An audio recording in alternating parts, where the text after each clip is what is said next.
അല്ല, ഞാൻ അറിയാൻ വേണ്ടി കേട്ടെ, ഈ കളിയൊക്കെ അപ്പൊ എവിടെ വെച്ചിട്ടുണ്ടായിരുന്നു DC? പ്രത്യേകിച്ച് നമ്മൾ അക്ഷർ പട്ടേലൊക്കെ ഇന്നലെ ഫോം ആയത് കണ്ട. അക്ഷർ പട്ടേലും ഡേവിഡ് മില്ലറും അശുതോഷ് ശർമ്മയും, അത് കൂടാണ്ട് മാധവ് തിവാരി എന്ന് പറഞ്ഞൊരു ബോളർ പ്ലസ് ബാറ്റ്സ്മാൻ രണ്ടും ചെയ്യാൻ പറ്റുന്ന ഒരാള്.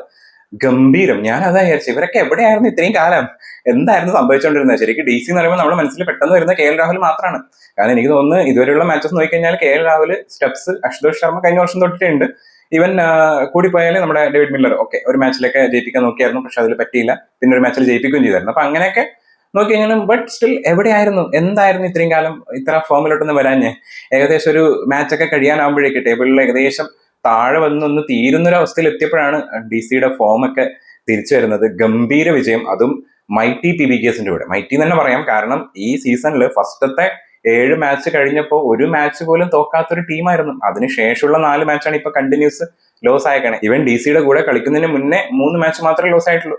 അങ്ങനെയുള്ള സമയത്ത് അവരൊരു വലിയ ടീം തന്നെയാണ്. ഇവൻ DC ആണെങ്കിൽ കുറെ മാച്ച് തോറ്റുകൊണ്ടാണ് വരുന്നത്. ഇന്നലത്തെ മാച്ചിൽ ഉണ്ടായ ഒരു ഡോമിനൻസ് DCയുടെ ഭാഗത്തുനിന്ന് അത് ഗംഭീരായിരുന്നു. പഞ്ചാബിന് ഒരു സ്ഥലത്ത് പോലും മേലോട്ട് കയറാൻ വിട്ടില്ല എന്നുള്ള ഒരു കാര്യമാണ് ഇന്നലെ DC ചെയ്തത്. കാരണം ബോളിങ്ങിലാണെങ്കിലും ബാറ്റിങ്ങിലാണെങ്കിലും രണ്ട് സ്ഥലത്ത് ഇപ്പൊ ബോളിങ്ങിൽ കുറച്ചൊക്കെ വിട്ട് കൊടുത്തെങ്കിലും, പക്ഷെ വലിയൊരു സ്കോറിനെ പോകുന്ന ഒരു സ്ഥലത്ത് നിന്ന് അതിനെ 210 ഒതുക്കാൻ പറ്റിയതും DC ബൗളേഴ്സിന്റെ കഴിവ് തന്നെയാണ്. അതേപോലെ തന്നെ ചേസ് ചെയ്ത സമയത്താണെങ്കിലും 6 ബോൾ ബാക്കി നിൽക്കെ 3 വിക്കറ്റിന് DC ജയിക്കുകയാണ്. ആൻഡ് പഞ്ചാബിന് എന്താണ് സംഭവിക്കുന്നത്? ഇത്രയും മാച്ചസ് ഒക്കെ ജയിച്ചു വന്നിട്ട് ഓൾമോസ്റ്റ് ടോപ്പിൽ നിന്നൊരു ടീം ഇപ്പം സ്ഥാനം എന്ന് പറയുന്നത് ഏകദേശം 4ാമതാണ്. അതിന്റെ താഴെ ഇപ്പം CSKയും RR ഒക്കെ വെയിറ്റ് ചെയ്യാണ്. ഏത് സമയം വേണമെങ്കിലും മേലോട്ട് കയറി പോവാം. ഓൾമോസ്റ്റ് പ്ലേ ഓഫ് താഴോട്ട് വരാൻ സാധ്യതയുള്ള ഒരു ടീമാണ് ഇപ്പൊ പഞ്ചാബ്. അങ്ങനെ വേണം പറയാൻ വേണ്ടി. നല്ല ശരിക്കും ആദ്യം ബാറ്റ് ചെയ്ത പഞ്ചാബിന്റെ ബാറ്റിംഗ് പൊളിയായിരുന്നു. കാരണം പവർ പ്ലേ ഒക്കെ ഗംഭീരമായിട്ട് കളിച്ച് വിക്കറ്റ് ഒന്നും പോവാണ്ട് ഏകദേശം 7ാമത്തെ ഓവർ ചെയ്യാനാവുന്ന ഒരു ബോൾ ബാക്കി നിൽക്കുകയാണ് ഫസ്റ്റത്തെ വിക്കറ്റ് പോകുന്നത്. ആ സമയത്തും 78 റൺസ് ഉണ്ട് ടീം. പ്രഭ്സിമ്രാനാണ് അവിടെ ഔട്ടായത്. പ്രഭ്സിമ്രാൻ ഇന്നലെ വീശുന്നുണ്ടായിരുന്നു, പക്ഷെ കൊള്ളുന്നത് കുറവായിരുന്നു. അതായിരിക്കും ചിലപ്പോൾ ഔട്ടായതിന്റെ കാരണം. പക്ഷെ മറ്റേ സൈഡിൽ നിന്ന് പ്രിയാൻഷ് ആര്യ വെടിക്കെട്ട് തന്നെയായിരുന്നു. നല്ല അടി അടിച്ചിട്ടുണ്ടായിരുന്നു. 33 ബോളിൽ 56 റൺസാണ് ആൾ എടുത്തത്. ശരിക്കും 2 4ഉം 6 6 അടിച്ചിട്ടുണ്ടായിരുന്നു. പക്ഷെ ഈ 33 എന്നുള്ള സംഭവം ആദ്യം അടിച്ചത് അങ്ങനെ ആയിരുന്നില്ല. 20 സംതിങ് ആകുമ്പോഴേക്ക് തന്നെ ആൾ 50 ഒക്കെ അടിച്ചിട്ടുണ്ടായിരുന്നു. പിന്നീട് അങ്ങോട്ട് കുറച്ചൊന്ന് സ്ലോ ഡൗൺ ആയതാണ്. പക്ഷെ എന്നാലും ആൾക്ക് ഒരു സമയം എത്തിയപ്പോൾ പിടിച്ചേക്കാൻ പറ്റിയില്ല. അതിനുശേഷം ഇറങ്ങി നമ്മുടെ ശ്രേയസ് അയ്യർ ക്യാപ്റ്റനും അതുപോലെ തന്നെ നമ്മുടെ സൂപ്പർ കൂപ്പർ കോൺലിയും രണ്ടുപേരും കൂടി വന്നപ്പോൾ തൊട്ട് എഗെയിൻ കളി പഞ്ചാബിന്റെ കയ്യിൽ തന്നെ പോകുമായിരുന്നു. അവര് ആ ഒരു നല്ലൊരു പാർട്ട്ണർഷിപ്പ് ഒക്കെ ക്രിയേറ്റ് ചെയ്തിട്ട് പോയിക്കൊണ്ടിരിക്കുക. ഒരു 17 ഓവർ കഴിഞ്ഞതിന് ശേഷമാണ് നമ്മുടെ കൂപ്പർ കോൺലി ഔട്ട് ആവുന്നത്. ആ സമയം ആകുമ്പോഴേക്ക് ഏകദേശം 150 റൺസ് ആവും ചെയ്തായിരുന്നു. 27 ബോളിൽ 38 റൺസാണ് ആൾ എടുത്തിട്ടുണ്ടായിരുന്നത്. 3 4ഉം 2 6 അടിച്ചിട്ടുണ്ടായിരുന്നു. അതേപോലെ തന്നെ നമ്മളെ ക്യാപ്റ്റന്റെ നോക്ക് 36 ബോളിൽ 59 റൺസാണ് എടുത്തത്. അതും നോട്ട് ഔട്ട് ആണ്. 5 4ഉം 3 6 അടിച്ചിട്ടുണ്ടായിരുന്നു. നമ്മുടെ സ്റ്റോയിനിസും ശശാങ്കും ഇന്നലെ നിരാശപ്പെടുത്തി.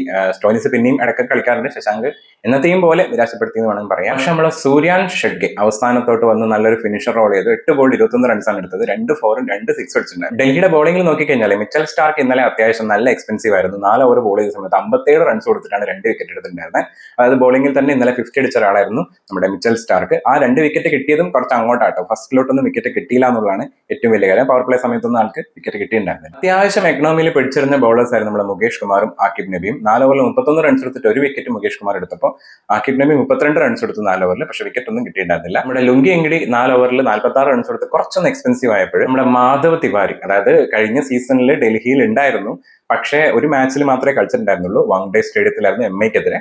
അന്ന് ബോളൊന്നും ചെയ്യാൻ വേണ്ടി പറ്റിയില്ല. പക്ഷെ ഇന്നലെ ബോൾ ചെയ്തിട്ട് നല്ല അടിപൊളി ബോളിംഗ് തന്നെയായിരുന്നു. പ്രത്യേകിച്ച് ആളുടെ ആ ഒരു ലെങ്ത്തും ലൈനൊക്കെ കറക്റ്റ് ആയിട്ട്, അത് അടി വാങ്ങുന്നതിന്റെ നെക്സ്റ്റിൽ തന്നെ ആൾ വിക്കറ്റ് എങ്ങനെയെങ്കിലും എടുക്കാറുണ്ട്. ആ ഒരു രീതിയിലായിരുന്നു ഇന്നത്തെ കളി ഉണ്ടായിരുന്നത്. 4 ഓവറിൽ 40 റൺസ് കൊടുത്തിട്ട് 2 വിക്കറ്റ് എടുത്തിട്ടുണ്ട്. ചേസിംഗ് ഇറങ്ങിയ DCക്ക് കുറച്ച് ടഫായിരുന്നു കേട്ടോ മാച്ച്. കാരണം ആദ്യത്തെ 3 വിക്കറ്റ് അടുപ്പിച്ചടുപ്പിച്ച് തന്നെ പോയി. പക്ഷെ അതിനുശേഷം നമ്മുടെ സ്റ്റബ്സ് ഇറങ്ങിയിട്ട് കുറച്ചു നേരം പിടിച്ചിട്ടുണ്ടായിരുന്നു. അക്ഷർ പട്ടേൽ അത്യാവശ്യം കുറച്ചും കൂടി സ്ട്രൈക്കിംഗിൽ കോൺസെൻട്രേറ്റ് ചെയ്തിട്ടുണ്ടായിരുന്നത്. കാരണം ഇന്നലെ കുറച്ചും കൂടി അടിക്കുന്നത് അക്ഷർ പട്ടേലായിരുന്നു. സ്റ്റബ്സ് ഒന്ന് അടിക്കാൻ വിഷമിക്കുന്നുണ്ടായിരുന്നു. കാരണം ആളുടെ സ്കോർ നോക്കിയാൽ അറിയാൻ പറ്റും. 17 ബോളാണ് ആൾ 12 റൺസ് എടുത്തത്. ആ ഒരു ഡിഫിക്കൽട്ടി ഫേസ് ചെയ്തുകൊണ്ടിരിക്കുമ്പോൾ തന്നെ ഇന്നലെ ആ ഒരു റൺഔട്ട്, അനാവശ്യമായിട്ടുള്ള റൺഔട്ടാണ് ശരിക്കും സ്റ്റബ്സ് ഔട്ട് ആയത്. ആ ഒരു റൺഔട്ടിലാണെങ്കിലും സ്ട്രൈക്ക് ചെയ്ത് നമ്മൾ അക്ഷർ പട്ടേലാണ്. അക്ഷർ പട്ടേൽ ആ ഒരു ബോൾ ഓഫ് സൈഡിലോട്ട് കട്ട് ചെയ്ത സമയത്ത് ഫീൽഡറുടെ കയ്യിൽ തന്നെയാണ് കിട്ടിയിരിക്കുന്നത്. അപ്പൊ അക്ഷർ ഓൾറെഡി പറയുന്നുണ്ട് നോ നോ. പക്ഷെ ഏകദേശം അടിച്ചു തുടങ്ങിയപ്പോൾ തന്നെ ആ ഒരു ബോൾ ബാറ്റിലോട്ട് ടച്ച് ആയപ്പോൾ തന്നെ നമ്മുടെ സ്റ്റബ്സ് ഓൾറെഡി ഓടി ഇങ്ങോട്ട് വന്നിട്ടുണ്ടായിരുന്നു. ഓൾമോസ്റ്റ് ഇവിടെ നിന്ന് അക്ഷർ പട്ടേൽ പറഞ്ഞു വന്നിരിക്കുന്നുണ്ട് നോ നോ എന്ന്. പക്ഷെ സ്റ്റബ്സ് കുറച്ച് ഇങ്ങോട്ട് എത്തി. ഓൾമോസ്റ്റ് സെന്റർ കടന്ന് ഇങ്ങോട്ട് എത്തിയതുകൊണ്ട് തന്നെ പിന്നീട് തിരിച്ചോടുമ്പോഴേക്ക് ഈസി ആയിട്ട് നമ്മളെ കോൺലി എറിഞ്ഞൊരു ഡയറക്റ്റ് ഹിറ്റിൽ ആൾ ഔട്ടാവുമായിരുന്നു. ശരിക്ക് അത് വേണ്ടായിരുന്നു ആ ഒരു ഓട്ടം. പിന്നെ വേറൊരു കാര്യം എന്ന് വെച്ചാൽ ഇപ്പം ഓക്കെ എന്തായാലും സ്റ്റെപ്സ് ഇങ്ങോട്ട് എത്തി, സ്റ്റെപ്സിന് എന്തായാലും വേഗം ക്രീസിൽ എത്താൻ പറ്റും. പക്ഷെ അക്ഷർ പട്ടേലാണ് പിന്നീട് സ്റ്റാർട്ട് ചെയ്തിട്ടുണ്ടെങ്കിൽ ഒന്നും കൂടി ഈസി ആയിട്ട് അക്ഷർ പട്ടേലെ ഔട്ട് ആയേനെന്ന് തോന്നി ഇന്നലെ. പക്ഷെ അങ്ങനെ ഔട്ട് ആയിരുന്നെങ്കിൽ ഇന്നലത്തെ റിസൾട്ടും വേറെ ആയേനെ. കാരണം ഇന്നലെ അക്ഷർ പട്ടേലാണ് പിന്നെയും കുറച്ചും കൂടി നല്ല രീതിയിൽ സ്ട്രൈക്ക് ചെയ്യുന്നുണ്ടായത്. 30 ബോളിൽ 56 റണ്ണാണ് അക്ഷർ എടുത്തത്. 8 4ഉം 2 6 അടിച്ചിട്ടുണ്ടായിരുന്ന ആൾ. സ്റ്റബ്സ് ഔട്ട് ആയതിനു അതിനുശേഷം അക്ഷർ പട്ടേലിലൂടെ നല്ലൊരു പാർട്ട്ണർഷിപ്പ് ക്രിയേറ്റ് ചെയ്യാൻ അഗൈൻ ഡേവിഡ് മില്ലറിന് പറ്റി. ഡേവിഡ് മില്ലറും ഇന്നലെ നല്ല കളിയാണ് കളിച്ചുകൊണ്ടിരുന്നത്. 28 ബോളിൽ 51 റൺസാണ് എടുത്തത്. 3 4 4 6 അടിച്ചിട്ടുണ്ടായിരുന്നു. ഏകദേശം അക്ഷർ പട്ടേലും ഡേവിഡ് മില്ലറും ഓൾമോസ്റ്റ് ഒരു സ്ട്രൈക്ക് റേറ്റ് തുല്യത ഏകദേശം അടുപ്പിച്ച് പാലിക്കുന്ന രീതിയിലായിരുന്നു ഒരു കളി ഉണ്ടായിരുന്നത്. ശരിക്കും ഇവരുടെ രണ്ടുപേരുടെ ആ ഒരു നോക്കാണ് കുറച്ചും കൂടി DC-ക്ക് ഒരു കോൺഫിഡൻസ് കൊടുത്തത്. അതിനുശേഷം നമ്മൾ അശുതോഷ് ശർമ്മയാണെങ്കിലും കുറച്ചും കൂടി ഈസി ആയിട്ട് കളിക്കുന്ന പോലെ തോന്നി. കാരണം പ്രഷർ ഓവർ ഇല്ല. 170 റൺസ് ആയപ്പോഴാണ് നമ്മളെ ഡേവിഡ് മില്ലർ ഔട്ട് ആയത്. പിന്നീട് ഇറങ്ങിയ മാധവ് തിവാരി ഇന്നലെ ഓൾറെഡി ബൗളിംഗിൽ ഞാൻ ആദ്യം പറഞ്ഞല്ലോ, ഏകദേശം ഒരു ഫസ്റ്റ് മാച്ച് പോലെയാണ്, ഡെബ്യൂട്ട് മാച്ച് പോലെയാണ് നിന്നിട്ടത്. ആള് ബൗളിംഗിൽ ഓൾറെഡി നന്നായിട്ട് സ്കോർ ചെയ്തിട്ടുണ്ടായിരുന്നു, 2 വിക്കറ്റ് ഒക്കെ എടുത്തിട്ട്. അപ്പൊ ബാറ്റിംഗിലാണെങ്കിലും ആളുടെ കിടിലൻ കളി തന്നെയായിരുന്നു. ഇവർ രണ്ടുപേരും കൂടി അടിച്ചെന്നെ ഒരു കളി ഏകദേശം ജയിക്കുന്ന ഒരു സ്റ്റേജിലെത്തി. ഓൾമോസ്റ്റ് ജയിക്കാനായി എന്ന് പറയാം. ആ സമയത്താണ് നമ്മൾ അശുതോഷ് ശർമ്മ ഔട്ട് ആവുന്നത്. 10 ബോളിൽ 24 റൺസാണ് എടുത്തത്. 2 4 2 6 നല്ല സ്ട്രൈക്ക് റേറ്റ് കൂടിയായിരുന്നു അവരുടെ അടി കേട്ടോ. മാധവ് തിവാരി 8 ബോളിൽ 18 റൺസ് എടുത്ത് 2 4 1 6 ആയിരുന്നു അടിച്ചിട്ടുണ്ടായിരുന്നത്. അതുപോലെ തന്നെ നമ്മുടെ ലാസ്റ്റ് ഇറങ്ങിയ ആക്കിബ് നബി ഞാൻ വിചാരിച്ച ഓക്കെ ബോളിംഗ് മാത്രമായിരിക്കും, ആളുടെ പേരിൽ ഓൾറൗണ്ടറിനൊക്കെ ഉണ്ട്.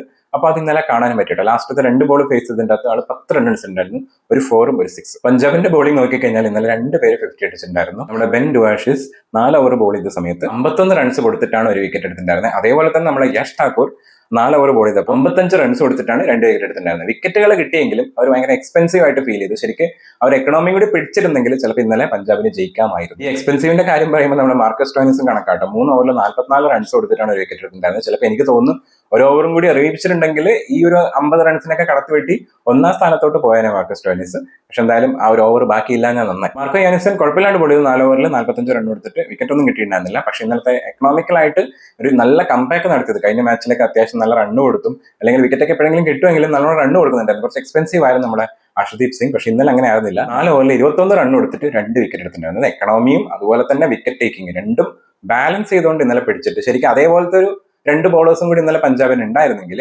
ചിലപ്പം കളി ഒന്ന് ജയിച്ചേനെന്ന് തോന്നി. അത് മാത്രമല്ല ഇന്നലെ ശരിക്കും നമ്മുടെ യുസ്വേന്ദ്ര ചാഹൽ, നമുക്കറിയാലോ ഈ ഒരു IPL കരിയറിനെ എടുത്തു കഴിഞ്ഞാൽ ഏറ്റവും കൂടുതൽ വിക്കറ്റ് എടുത്ത ഒരാളാണ്. അപ്പൊ ആളെ ശരിക്കും ഇന്നലെ യൂസ് ചെയ്യാത്തത് എന്തോ പോലെ തോന്നി. ഈവൻ ഇന്നലെ ഓക്കെ പിച്ചിന്റെ അകത്ത് സ്പിന്നിന് അത്ര സപ്പോർട്ട് കിട്ടില്ല എന്ന് തോന്നിയിട്ടുണ്ടായിരുന്നു. അതുകൊണ്ടായിരിക്കണല്ലോ ഡൽഹി ഫസ്റ്റ് ബോൾ ചെയ്ത സമയത്ത് അക്ഷർ പട്ടേൽ ഒന്നും ബോൾ ചെയ്യാത്തതും അതുപോലെ തന്നെ കുൽദീപ് യാദവിനെ ടീമിൽ കൂട്ടാത്തതും.